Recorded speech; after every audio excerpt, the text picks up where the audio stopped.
ಎಲ್ರಿಗೂ ಶರಣು. ನಾನು ನಿಮ್ಮ ಸುದರ್ಶನ್ ಸಂಚಾರಿ. ನಾನು ಇವಾಗ ಭಾರತದ ದಕ್ಷಿಣ ತುದಿಯಿಂದ ಆಫ್ರಿಕಾ ಖಂಡದ ದಕ್ಷಿಣ ತುದಿಯವರೆಗೆ ಸೈಕಲಲ್ಲಿ ಪ್ರಯಾಣ ಮಾಡ್ತಿದ್ದೀನಿ. ನನ್ನ ಹಿಂದ್ಗಡೆ ನೀವು ನೋಡ್ತಿರ್ಬೋದು, ಇದು ಓಲ್ಡ್ ಟಿಬೆಟಿಯನ್ ರೆಫ್ಯೂಜಿ ಮಾರ್ಕೆಟ್ ಲೇನಲ್ಲಿದೆ. ನೀವು ಇಲ್ಲಿ ನೋಡ್ತಿರ್ಬೋದು, ಇವ್ರ ಹತ್ರ ಬೇರೆ ಬೇರೆ ವಸ್ತುಗಳೆಲ್ಲ ಇದೆ. ಇದು ತಲೆಗೆ ಹಾಕೊಳ್ಳೋಕ್ಕೆ. ದಿಸ್ ಇಸ್ ಮೇಡ್ ಔಟ್ ಯಾಕ್ ಬೋನ್. ಇದನ್ನು ಯಾಕೆ ಮೂಳೆ ಇರುತ್ತಲ್ಲ ಅದರಲ್ಲಿ ಮಾಡೋರಂತೆ. ನೋಡಿ ಮಸ್ತ್ ಇದೆ. ಇದೆಲ್ಲ ಸಿಲ್ವರು. ಇದೆಲ್ಲ ಕೊರಳಿಗೆ ಹಾಕೊಳ್ಳೋದು, ಕೈಗೆ ಹಾಕೊಳ್ಳೋದು, ಆ ಥರದ್ದು ತುಂಬ ಇದೆ ಇರೋದ್ರ. ನಾನು ನನ್ನ ಫ್ರೆಂಡ್ಸ್ಗೆ ಮತ್ತು ನಮ್ಮ ಅಮ್ಮಂಗೆ ಒಂದಿಷ್ಟು ವಸ್ತುಗಳನ್ನ ತೊಗೊಂಡೆ. ಇದು ನಮ್ಮ ಅಮ್ಮಂಗೋಸ್ಕರ ತೊಗೊಂಡೆ. ಈ ಒಂದು ತಲೆಗೆ ಹಾಕೊಳ್ಳೋದು ಮತ್ತು 2 ಕೈಗೆ ಹಾಕೊಳ್ಳೋದು ಇದೆ ಇದರಲ್ಲಿ. ಇದೆಲ್ಲ ನನ್ನ ಫ್ರೆಂಡ್ಸ್ಗೆ, ಇದು ನನ್ನ ಫ್ರೆಂಡ್ಗೆ, ಇದು ನನ್ನ ಫ್ರೆಂಡ್ಗೆ. ಇವ್ರ ಹತ್ರ ಇನ್ನೂ ತುಂಬ ಕಲೆಕ್ಷನ್ಸ್ ಇದೆ. ಸದ್ಯಕ್ಕೆ ನನ್ನ ಫ್ರೆಂಡ್ಸ್ ಚೂಸ್ ಮಾಡಿದ್ದು ಇಷ್ಟೇ. ಹಾಗಾಗಿ ನಾನು ಇದಿಷ್ಟು ತೊಗೊಂಡಿದ್ದೀನಿ. ನಮ್ಮ ಅಮ್ಮಂಗೆ ಏನಾದ್ರು ತೊಗೋಬೇಕು ಅಂತ ನಾನು ಯಾವಾಗಲೂ ಅನ್ಕೋತಾ ಇದ್ದೆ. ಇಷ್ಟು ದಿನ ತೊಗೊಳ್ತಿರ್ಲಿಲ್ಲ. ಇವಾಗ ಇನ್ಮೇಲೆ ಎಲ್ಲ ಹೋದರೂ ನಮ್ಮ ಅಮ್ಮಂಗೋಸ್ಕರ ಏನಾದ್ರು ತೊಗೋತೀನಿ. ನಾನು ಸ್ವಲ್ಪ ಜಾಸ್ತಿನೇ ಶಾಪಿಂಗ್ ಮಾಡಿದೆ. ಹತ್ತಿರ 3-3.5 ಸಾವಿರಕ್ಕೆ. ಅವ್ರು ಖುಷಿಯಾಗ್ಬಿಟ್ಟು ಒಂದು ಟೀ ತರಿಸಿದ್ರು. ಅವ್ರ ಹೆಸರು ಡೋಲ್ಮಾ ಸಾವೋ ಅಂತ. ಅವ್ರದ್ದು ಟಿಬೇಟಲ್ಲಿ ಮನೆ ಇದೆಯಂತೆ, ಜಮೀನಿದೆಯಂತೆ, ಕುರಿ ಮೇಕೆ ಎಲ್ಲ ಇದಾವಂತೆ. ಯಾಕಿದಾವಂತೆ? ಇವತ್ತು ನಾವು ಲೇ ನಗರವನ್ನು ಎಕ್ಸ್ಪ್ಲೋರ್ ಮಾಡೋಕ್ಕೆ ಬಂದಿದ್ದೀವಿ. ನನ್ನ ಹಿಂದ್ಗಡೆ ನೀವು ನೋಡ್ತಿರ್ಬೋದು, ಒಂದು ಮಸೀದಿ ಕಾಣಿಸ್ತಿದೆ. ಇದನ್ನು ಜಾಮಿಯಾ ಮಸೀದಿ ಅಂತ ಕರೀತಾರೆ. ಔರಂಗಜೇಬನ ಕಾಲದಲ್ಲಿ ಇಲ್ಲಿದ್ದಂತಹ ನಮ್ಗ್ಯಾಲ್ ರಾಜ, ಅಂದರೆ ಸ್ಟೇಟ್ ಆಫ್ ಲಡಾಖ್ ಏನಿತ್ತು ಅವಾಗಿನ ಕಿಂಗ್ಡಮ್ ಆಫ್ ಲಡಾಖ್, ಆ ಲಡಾಖ್ನ ರಾಜ ಏನಿದ ನಮ್ಗ್ಯಾಲ್ ಅಂತ, ಆ ರಾಜ ಔರಂಗಜೇಬ್ ಜೊತೆ ಸೇರ್ಕೊಂಬಿಟ್ಟು ಒಂದು ಸೌಹಾರ್ದಯುತವಾಗಿ 17-18ನೇ ಶತಮಾನದ ಆಸುಪಾಸಿನಲ್ಲಿ ಈ ಮಸೀದಿಯನ್ನು ಕಟ್ತಾರೆ. ಆವಾಗಿಂದನೂ ಈ ಮಸೀದಿ ಒಂದು ಧಾರ್ಮಿಕ ಕೇಂದ್ರವಾಗಿ ಇಲ್ಲಿ ಸೇವೆ ಸಲ್ಲಿಸ್ತಾ ಬಂದಿದೆ. ಲೇನಲ್ಲಿರುವಂತಹ ಜಾಮಿಯಾ ಮಸೀದಿ ಇಂಡೋ ಇಸ್ಲಾಮಿಕ್ ಶೈಲಿಯಲ್ಲಿದೆ. ಅದ್ರ ಜೊತೆಗೆ ಅವರು ಸ್ವಲ್ಪ ಲಡಾಖಿ ಸ್ಟೈಲ್ನು ಮಿಕ್ಸ್ ಮಾಡಿದ್ದಾರೆ. ನಿಮಗೆ ಅಲ್ಲಿ ಬಂತಂದ್ರೆ ಒಳಗೆ ಯಾವುದೋ ಮೊನೆಸ್ಟ್ರಿ ಒಳಗೆ ಬಂದಿದ್ದೀರಾ ಅಂತ ಅನಿಸುತ್ತೆ. ಇನ್ನು ಇಲ್ಲಿ ಏನು ಗಂಡು ಮಕ್ಳು ಪ್ರೇಯರ್ ಹಾಲ್ ಇದೆ, ಅಲ್ಲಿ ತುಂಬ ಡಿಸೈನ್ ಸಖತ್ತಾಗಿದೆ. ನೋಡೋದಕ್ಕೆ ಸಖತ್ ಅದ್ಭುತವಾಗಿ ಕಾಣುತ್ತೆ. ಹೆಣ್ಮಕ್ಳು ಪ್ರೇಯರ್ ಹಾಲ್ ಫುಲ್ ಫ್ಲ್ಯಾಟ್ ಇಟ್ಟಿದ್ದಾರೆ. ಸೊ ನಂಗೆ ಅದು ಸಖತ್ ಬೇಜಾರಾಯಿತು. ಹಂಗೆ ಇಡಬಾರ್ದು. ಆ್ಯಕ್ಚುಲಿ ಎಲ್ಲರಿಗೂ ಈಕ್ವಾಲಿಟಿ ಇರಬೇಕು. ಇಲ್ಲ ಎಲ್ಲ ಕಡೆ ಡಿಸೈನ್ಸ್ ಮಾಡಬೇಕು, ಇಲ್ಲ ಎಲ್ಲ ಕಡೆ ಡಿಸೈನ್ಸ್ ಮಾಡಬಾರ್ದು. So I don't like that. But ಇದು 300 ವರ್ಷಗಳ ಹಳೆಯ ಮಸೀದಿ. ನೀವು ಲಡಾಖಿಗೆ ಬಂದರೆ ಇಲ್ಲಿ ಅಕ್ಲಮಟೈಸೇಷನ್ ಮಾಡುವಾಗ you can spend time there. ನೀವು ಅಲ್ಲಿ ಬಂದು ನೋಡ್ಬೋದು. ಇನ್ನು ಲಡಾಖ್ ಮಾರ್ಕೆಟ್ ಒಳಗಡೆ ಬಂದರೆ ನಿಮಗೆ ಸಾಕಷ್ಟು ಬುದ್ಧಿಸಮ್ಗೆ ಸಂಬಂಧಪಟ್ಟಿದ್ದು, ಇಲ್ಲಿ ಲೋಕಲ್ ಇಸ್ಲಾಮಿಗೆ ಸಂಬಂಧಪಟ್ಟಿದ್ದಂಥ ವಿಷಯಗಳು ಕಾಣಿಸಿಗುತ್ತೆ. ಇಲ್ಲಿ ಲಡಾಖ್ ಒರಿಜಿನಲ್ಸ್ ಅಂತ ಒಂದು ಅಂಗಡಿ ಇದೆ. ಬನ್ನಿ ಒಳಗೋಗೋಣ, ತೋರಿಸ್ತೀನಿ. ನೋಡಿ, ಇದೆಲ್ಲ ಇವ್ರ ಕೈಯಲ್ಲಿ ಬರ್ದಿರೋದು. ಇದಕ್ಕೆ ತುಂಬ ಟೈಮ್ ತೊಗೋತಾರೆ, ತುಂಬ ಅಕ್ಯುರೇಟಾಗಿ ಬರ್ದಿದ್ದಾರೆ. ಅದ್ಭುತವಾಗಿರುವಂಥ ಪೇಂಟಿಂಗ್ಸ್ ಎಲ್ಲ ನೀವು ಇಲ್ಲಿ ನೋಡ್ಬೋದು. ನನಗೆ ಸಖತ್ ಖುಷಿ ಆಯಿತು ಗುರು. ನೋಡಿ ಹೆಂಗಿದೆ ಪೇಂಟಿಂಗ್ಸ್. ಒಂದೊಂದು ನೂಲೂ ಅಡ್ಜಸ್ಟ್ ಮಾಡಿ ಬರೀಬೇಕು ಅವರು ಪ್ರಾಪರಾಗಿ. ಮತ್ತು ಇದಕ್ಕೆ ತುಂಬ ಕಾಸ್ಟ್ ಎಲ್ಲ ಜಾಸ್ತಿ ಇರುತ್ತೆ. ನೀವು ಇಲ್ಲಿ ನೋಡಿದ್ರೆ ಮರದಿಂದ ಮಾಡಿರೋ ಮಾಸ್ಕ್ ಇರುತ್ತೆ. ಇದನ್ನು ಇವರು ಇಲ್ಲೊಂದು ಹಬ್ಬ ಮಾಡ್ತಾರೆ, ಮಾಸ್ಕ್ ಫೆಸ್ಟಿವಲ್ ಅಂತ ಕರೀತಾರೆ, ಡೆವಿಲ್ ಡ್ಯಾನ್ಸ್ ಅಂತ. ಅವಾಗ ಇದನ್ನೆಲ್ಲ ಯೂಸ್ ಮಾಡ್ತಾರೆ. ಇದು ಇವ್ರ ಕಾರ್ಡು. ಇಲ್ಲಿ ನೀವು ನೋಡಿದ್ರೆ ಇದೆಲ್ಲ ಕುರಿ ಉಣ್ಣೆಯಿಂದ ಮಾಡಿರೋ ಪ್ಯಾಂಟ್ಗಳಂತೆ. ನೋಡೋಕೆ ಅದ್ಭುತವಾಗಿದೆ. ಚಳಿಗೆ ತುಂಬ ತಡೆಯುತ್ತೆ. ಇಲ್ಲಿ ಪಶ್ಮಿನಾ ಶಾಲ್ ಎಲ್ಲ ಸಿಗುತ್ತೆ. ಸ್ವಲ್ಪ ಆ್ಯಂಟಿಕ್ ಪೀಸ್ಗಳನ್ನ ಇಟ್ಟಿದ್ದಾರೆ ಇಲ್ಲಿ. ನಾನು ಇದರಲ್ಲೂ ಈ ಥರದ್ದೇ ಒಂದಿಷ್ಟು ಮನೆಗೆ ತೊಗೊಂಡು ಕಳಿಸಿದೆ, ಅಮ್ಮಂಗೆ, ಫ್ರೆಂಡ್ಸ್ಗೆ, ಎಲ್ಲರಿಗೂ. ಇಲ್ಲೊಂದಿಷ್ಟು ಪುನರುತ್ಥಾನ ಕೆಲಸ ಮಾಡಿದ್ದಾರೆ. ನೀವು ನೋಡ್ತಿರ್ಬೋದು, ಇದೆಲ್ಲ ಮೊದಲು ಹಳೇ ಲೇ ಟೌನ್ ಹಿಂಗಿತ್ತು. ಈ ಥರ ಇತ್ತು. ಎಲ್ಲ ಮಣ್ಣಿನ ಮನೆಗಳು. ಇವಾಗೆಲ್ಲ ಸಿಮೆಂಟ್ ಯೂಸ್ ಮಾಡೋರೆ, ಅದು ಇದೆಲ್ಲ ಯೂಸ್ ಮಾಡೋರೆ. ಬನ್ರಿ ಒಳಗೋಣ, ತೋರಿಸ್ತೀನಿ. ನಾನು ಹೇಳಿದೆ ಅಲ್ಲ, ಹಳೆ ಲಡಾಖನ್ನೆಲ್ಲ ಸ್ವಲ್ಪ ಸಂರಕ್ಷಣೆ ಮಾಡ್ತಿದ್ದಾರೆ ಅಂತ. ಇದೇ ನೋಡ್ರಿ, ಬಿನಾಲೆಗೆ ಬಂದಿದ್ದೀವಿ. ಬಿನಾಲೆ ಅಂದರೆ ಒಂಥರ ಫೆಸ್ಟಿವಲ್ ಅಂತ ಅರ್ಥ ಅಂತೆ. ಈ ಆರ್ಟ್ ಮಾಡಿರುವಂತಹ ವ್ಯಕ್ತಿಯ ಹೆಸರು ಝಾಸ್ ಚೂತ್ಸೊಂಗೆ ಅಂತ. ಈ ವರ್ಲ್ಡ್ ಲೇ ಏನಿತ್ತು ಅಲ್ಲಿ ಈ ಥರ ಆರ್ಟ್ ಎಲ್ಲ ಮಾಡೋರೆ. ಇದನ್ನೆಲ್ಲ ಅವರೇ ಕೈಯಿಂದ ಮಾಡಿದಂತೆ. ಇಲ್ಲಿರೋ ಮನೆಗಳೆಲ್ಲ ಒಂಥರ ಮನಾಲಿಲಿರೋ ಮನೆಗಳ ಥರನೇ ಇದೆ, ಆದರೆ ಸ್ವಲ್ಪ ಚೇಂಜ್ ಇದೆ.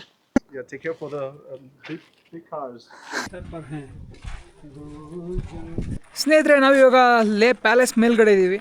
ಲೇ ಪ್ಯಾಲೇಸಲ್ಲಿ ಒಟ್ಟು 9 ಹಂತಗಳಿದೆ. 9 ಹಂತಗಳಲ್ಲಿ ನಾವೀಗ 8ನೇ ಹಂತದಲ್ಲಿದ್ದೀವಿ. ನಮ್ಮ ಹಿಂದ್ಗಡೆ ಏನು ಕಾಣಿಸ್ತಿದೆ ಅದು 9ನೇ ಹಂತ.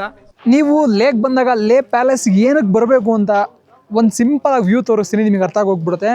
ನೀವು ಇಲ್ಲೇನು ನೋಡ್ತಿದ್ದೀರಾ ಹಿಂದ್ಗಡೆ, ಅದು ಝಾನ್ಸ್ಕಾರ್ ವ್ಯಾಲಿ. ಝಾನ್ಸ್ಕಾರ್ ವ್ಯಾಲಿ ಕೆಳಗಡೆನೆ ಅಲ್ಲಿ ಏನು ಗ್ರೀನ್ ಕಲರ್ ಶೇಡ್ ಕಾಣಿಸ್ತಿದೆ ಅದು ಇಂಡಸ್ ನದಿ, ಸಿಂಧೂ ನದಿ. ಅದಾದಮೇಲೆ ನಿಮಗೆ ಲೆಫ್ಟಲ್ಲಿ ಇಲ್ಲಿ ನಿಮಗೆ ಸಂಪೂರ್ಣವಾಗಿ ಲೇ ನಗರದ ವ್ಯೂ ಕಾಣುತ್ತೆ. ನೋಡಿ, ಇದೆಲ್ಲ ಲೇ ನಗರ. ಹಾಗೆ ಕೆಳಗೋರೆ ಅಲ್ಲೇ ಏರ್ಪೋರ್ಟ್ ಇದೆ. ನಾವು ಮೊನ್ನೆ ಬಂದಾಗ ಉಳ್ಕೊಂಡಿದ್ದಲ್ಲ, ಅದು ಏರ್ಪೋರ್ಟ್. ಸ್ವಲ್ಪ ಹಿಂದಕ್ಕೆ ಹೋದರೆ ಇಲ್ಲಿ ನೋಡಿ ಎಂಥ ವ್ಯಾಲಿ ಇದೆ ಗೊತ್ತಾ. ನೋಡ್ಬೋದು ನೀವು ಇದೆಂಥ ಅದ್ಭುತವಾಗಿ ಕಾಣುತ್ತೆ ಅಂತ. ನೀವು ಇದನ್ನು ಕೆಳಗಡೆ ನೋಡಿದ್ರೆ ಏನು ಹಳೆ ಲೇ ಸಿಟಿ ಇದೆ ಅದು ಈ ಥರ ಕಾಣಲ್ಲ. ಯಾಕಂತಂದರೆ ಇಲ್ಲಿ ಹೆಚ್ಚಾಗಿ ಮರಗಳಿದೆ, ಹಂಗಾಗಿ ಈ ಥರ ಕಾಣುತ್ತೆ. ಸ್ನೇಹಿತರೆ, ಎಲ್ರಿಗೂ ನಮಸ್ಕಾರ. ಸುದರ್ಶನ್ ಸಂಚಾರಿ ಟೂರ್ಸ್ ಕಡೆಯಿಂದ ಇದೇ ಅಕ್ಟೋಬರ್ 19ನೇ ತಾರೀಕು ಶ್ರೀಲಂಕಾ ಗ್ರೂಪ್ ಟ್ರಿಪ್ನ ಆರ್ಗನೈಸ್ ಮಾಡಿದ್ದೀವಿ. ಈ ಗ್ರೂಪ್ ಟ್ರಿಪ್ಪಲ್ಲಿ ನಿಮಗೆ ಅಡ್ವೆಂಚರ್ ಆ್ಯಕ್ಟಿವಿಟೀಸ್, ಶ್ರೀಲಂಕಾದ ಪುರಾತನ ಸಾಮ್ರಾಜ್ಯಗಳು, ರಾಮಾಯಣದ ಹೆಜ್ಜೆ ಗುರುತುಗಳು, ಶ್ರೀಲಂಕಾದ ಬೌದ್ಧ ಸಂಸ್ಕೃತಿ, ಹಾಗೆಯೇ ಅತ್ಯಂತ ಸುಂದರವಾದ ಬೀಚ್ಗಳು, ಇದೆಲ್ಲದರ ಅನುಭವವನ್ನು ನೀವು ಪಡಿಬೋದು. ಆಗಸ್ಟ್ 10ನೇ ತಾರೀಕುವರೆಗೂ ಅರ್ಲಿ ಬರ್ಡ್ ಆಫರ್ಸ್ ಇರುತ್ತೆ. ಡಿಸ್ಪ್ಲೇಲಿ ಬರ್ತಿರೋ ವಾಟ್ಸಪ್ ನಂಬರ್ಗೆ ಕಾಂಟ್ಯಾಕ್ಟ್ ಮಾಡಿ ನೀವು ನಿಮ್ಮ ಬುಕಿಂಗ್ಸ್ನ ಮಾಡ್ಕೋಬೋದು. ಇನ್ನು ಐಟ್ನರಿ ಬೇಕು ಅಂತಂದರೆ ಡಿಸ್ಕ್ರಿಪ್ಷನಲ್ಲಿ ಹಾಕಿರ್ತೀನಿ. ನಮ್ಮ ವೆಬ್ಸೈಟಲ್ಲಿ ಎಲ್ಲನೂ ಕ್ಲಿಯರಾಗಿ ಮೆನ್ಷನ್ ಮಾಡಿದ್ದೀವಿ. ಇನ್ನೊಂದು ವಿಷಯ ಏನು ಅಂತಂದರೆ, ನಾವು ಕೊಡ್ತಾ ಇರೋ ಪ್ರೈಸ್ಗೆ ಇಡೀ ಇಂಡಿಯಾದಲ್ಲೇ ಯಾರನ್ನೂ ಶ್ರೀಲಂಕಾ ಗ್ರೂಪ್ ಟ್ರಿಪ್ನ ಆಫರ್ ಮಾಡ್ತಿಲ್ಲ. ಇನ್ನು ಶ್ರೀಲಂಕಾನ ನಿಮಗೆಲ್ಲ ತೋರಿಸೋದಕ್ಕೆ ನಾನೇ ಖುದ್ದಾಗಿ ಬರ್ತಿದ್ದೀನಿ. ಮತ್ತಿನ್ನೇನಕ್ಕೆ ತಡ, ಬೇಗ ಬುಕಿಂಗ್ಸ್ ಮಾಡ್ಕೊಳ್ಳಿ. ಶ್ರೀಲಂಕಾದಲ್ಲಿ ಸಿಗೋಣ. 17ನೇ ಶತಮಾನದಲ್ಲಿ ಸೆನ್ಗೆ ನಮ್ಗೆಲ್ ಅನ್ನೋ ಒಬ್ಬ ರಾಜ ತನ್ನ ಅಂತಸ್ತಿನ ಗುರುತಾಗಿ ಈ ಅರಮನೆಯನ್ನು ಕಟ್ತಾನೆ. ಲಾಸಾ ಅಂದರೆ ಟಿಬೆಟಲ್ಲಿ ಬರುವಂಥ ಒಂದು ನಗರ. ಅಲ್ಲೊಂದು ಪಟೋಲಾ ಪ್ಯಾಲೇಸ್ ಅಂತಿತ್ತು. ಆ ಪಟೋಲಾ ಪ್ಯಾಲೇಸ್ ಹೆಂಗಿದೆಯೋ ಹಾಗೇನೆ ಈ ಅರಮನೆಯನ್ನು ಕಟ್ಟಿದ್ದಾನೆ. ಈ ಅರಮನೆಯನ್ನು ಸಂಪೂರ್ಣವಾಗಿ ಕಲ್ಲು, ಮಣ್ಣು ಮತ್ತು ಮರದಲ್ಲಿ ನಿರ್ಮಿಸಲಾಗಿದೆ. ಹಾಗಾಗಿ ಇದು ಇಲ್ಲಿರುವಂತಹ ಎಲ್ಲ ವೆದರನ್ನು ಟಾಲರೇಟ್ ಮಾಡಿ ಉಳ್ಕೊಳ್ಳುತ್ತೆ. ಕಳೆದ 10 ವರ್ಷಗಳಿಂದ ಇದರ ಸಂರಕ್ಷಣೆಗೆ ಹೆಚ್ಚು ಒತ್ತನ್ನು ಆರ್ಕಿಯಾಲಜಿಕಲ್ ಸರ್ವೆ ಆಫ್ ಇಂಡಿಯಾದವ್ರು ಕೊಡ್ತಾ ಇದ್ದಾರೆ. ಇಲ್ಲಿ ಹಲವಾರು ಗ್ಯಾಲರಿಗಳು ಸೇರಿದಂತೆ ಒಂದು ಮೊನೆಸ್ಟ್ರಿನೂ ಇದೆ. ಮೊನೆಸ್ಟ್ರಿ ಸಖತ್ ಅದ್ಭುತವಾಗಿದೆ. 300 ವರ್ಷಗಳ ಹಿಂದೆ ಸಿಲ್ಕ್ ರೂಟಲ್ಲಿ ಬರುವಂತಹ ಮೇಜರ್ ಸಿಟಿನಲ್ಲಿ ಲೇ ಕೂಡ ಒಂದಾಗಿತ್ತು.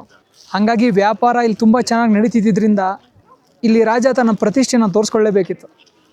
ಅರಮನೆ ಸುತ್ತಮುತ್ತ ತುಂಬ ಕಡೆ ಈ ಥರ ದಾರಿಗಳಿದೆ. ನನಗೆ ಈ ಥರ ದಾರಿಗಳು ಸಖತ್ ಇಷ್ಟ ಆಯಿತು. ನೀವು ಇಲ್ಲಿ ಬಂದರೆ ನಿಮ್ಗೆ ಸಖತ್ ಖುಷಿ ಆಗ್ಬೋದು, ಒಳ್ಳೊಳ್ಳೆ ಫೋಟೋಸ್ ತೊಗೋಬೋದು. ಮಸ್ತಿದೆ ಅಲ್ವಾ? ಒಂಥರ ಸುರಂಗದೊಳಗೆ ಹೋದಂಗೆ ಆಗ್ತಿದೆ. ಗೂಗಲ್ ಮ್ಯಾಪಲ್ಲಿ ಲೇ ಮಾರ್ಕೆಟನ್ನು ಸರ್ಚ್ ಮಾಡಿ ಮಾರ್ಕೆಟ್ ಸುತ್ತಮುತ್ತ ಸುತ್ತಾಡಿದ್ರೆ ನಿಮಗೆ ಈ ಥರದ ಅಂಗಡಿಗಳೆಲ್ಲ ಸಿಗುತ್ತೆ.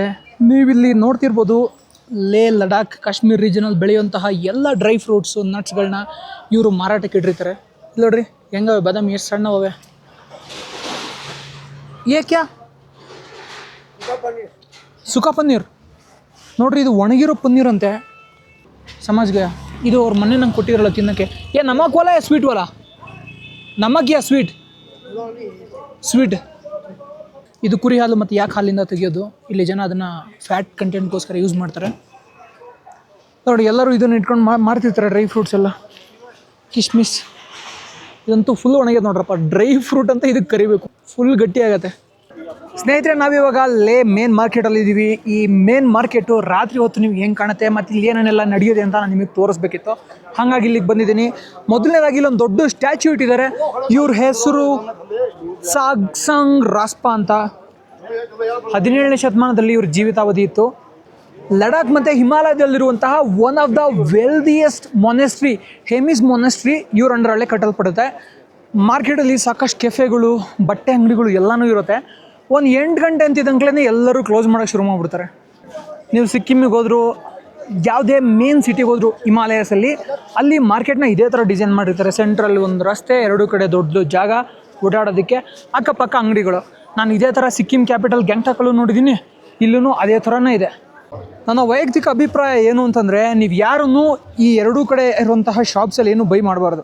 ಸ್ವಲ್ಪ ನೀವು ಶಾಪ್ ಬಿಟ್ಟು ಸಂಧಿಗಳಿದ್ದಾವೆ 2 ಕಡೆನೂ, ಅಲ್ಲಿ ಒಳಗೋದ್ರೆ ನಿಮಗೆ ಒಳ್ಳೊಳ್ಳೆ ಆಪ್ಷನ್ಸ್ ಇದೆ.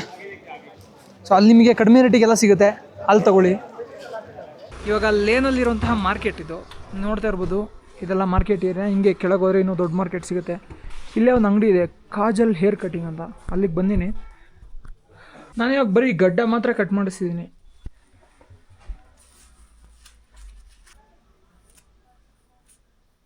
ಜನ ಮರಳೋ, ಜಾತ್ರೆ ಮರಳೋ ಅನ್ನೋದಕ್ಕೆ ಒಂದು ಸ್ಪಷ್ಟ ಉದಾಹರಣೆ ನಮ್ಮ ಬೆನ್ ಹಿಂದ್ಗಡೆ ಕಾಣಿಸ್ತಿದೆ.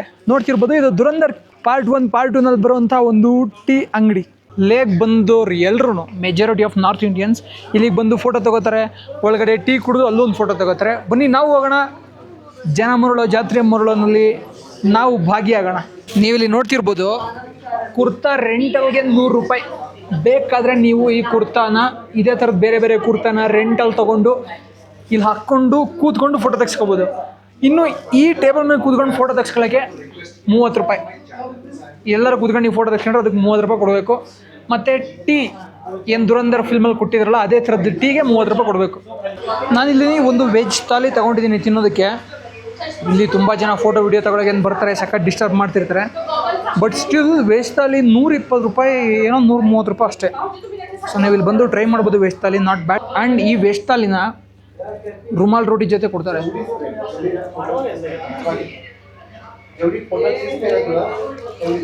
ನಾನೇನು ನಿಮಗೆ ತೋರಿಸಿದ್ದೀನಿ ಇವಾಗ ಅದೆಲ್ಲನೂ ನಾನು ಅವಾಗಲೇ ಒಂದು ಮಸ್ಜಿದ್ ತೋರಿಸಿದ್ನಲ್ಲ, ಅಲ್ಲಿಂದ ಹಿಂಗೆ ಬಂದರೆ ಮಸ್ಜಿದಿಂದ ಬಲಗಡೆಗೆ ಬಂದ್ರೇ ನಿಮಗೆ ಆ ದುರಂದರ್ ಚಾಯ್ ಶಾಪ್ ಎಲ್ಲ ಸಿಗೋದು. ಇಲ್ಲೇನೋ ಒಂದು ಲೋಕಲ್ ಚಿಕನ್ ಬಾರ್ಬಿಕ್ಯೂ ಇದೆ. ಸೊ ಈ ಬಾರ್ಬಿಕ್ಯೂ ತಿನ್ನೋಕೆ ಬಂದೀನಿ. 80 ರೂಪಾಯಿ ಒಂದು ಸ್ಟಿಕ್ಕು. ಹೆಂಗಿರುತ್ತೆ ಅಂತ ತಿಂದ್ಬಿಟ್ಟು ಹೇಳ್ತೀನಿ. ಗೈಸ್ ಲಿಟ್ರಲಿ ಬೇಜಾರಾಗ್ಬಿಡಿ, ನಾನು ತಿಂತ ಮರ್ತೇ ಬಿಟ್ಬಿಟ್ಟೆ ಹೆಂಗಿದೆ ಅನ್ನೋದು. ಸಖತ್ ಜ್ಯೂಸಿ ಆಗಿದೆ. ಚಿಕನ್ ತುಂಬ ಫ್ರೆಶ್ ಆಗಿದೆ.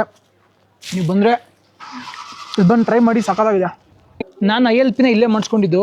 ಹಿಮಾಲಯನ್ ಎಕೋ ಟ್ರಾವೆಲ್ಸ್ ಅಂತಿದೆ. ಅವ್ರ ಫೋನ್ ನಂಬರ್ನೂ ಇದೆ ಅಲ್ಲಿ ಮೂಲೆಯಲ್ಲಿ. ನೀವು ಝೂಮ್ ಹಾಕಿಬೇಕಾದ್ರೆ ಇಲ್ಲಿದೆ ನೋಡಿ. ಅವ್ರ ನಂಬರ್ ಹೇಳ್ತೀನಿ, 7780857081 ಅವ್ರ ನಂಬರ್. ನೀವೇನು ಬೇಕಂದರೆ ILP ಇವ್ರಿಗೆ ಬಂದು ಕಾಂಟ್ಯಾಕ್ಟ್ ಮಾಡ್ಬೋದು. ಇದು ಇವ್ರ ಅಂಗಡಿ. ಸೊ ಇಲ್ಲಿ ನಿಮಗೆ ತುಂಬ ಇನ್ಫಾರ್ಮೇಷನ್ ಸಿಗುತ್ತೆ, ಜೊತೆಗೆ ಅವ್ರ ಹತ್ರ ಬೈಕೆಲ್ಲ ರೆಂಟಿಗೆ ಸಿಗುತ್ತೆ. Then thank you bye. ನಾನು ILPನ ಆ್ಯಕ್ಚುಲಿ ಒಂದೇ ದಿವಸದಲ್ಲಿ ಮಾಡಿಕೊಟ್ರು ಅವರು. Thank you so much.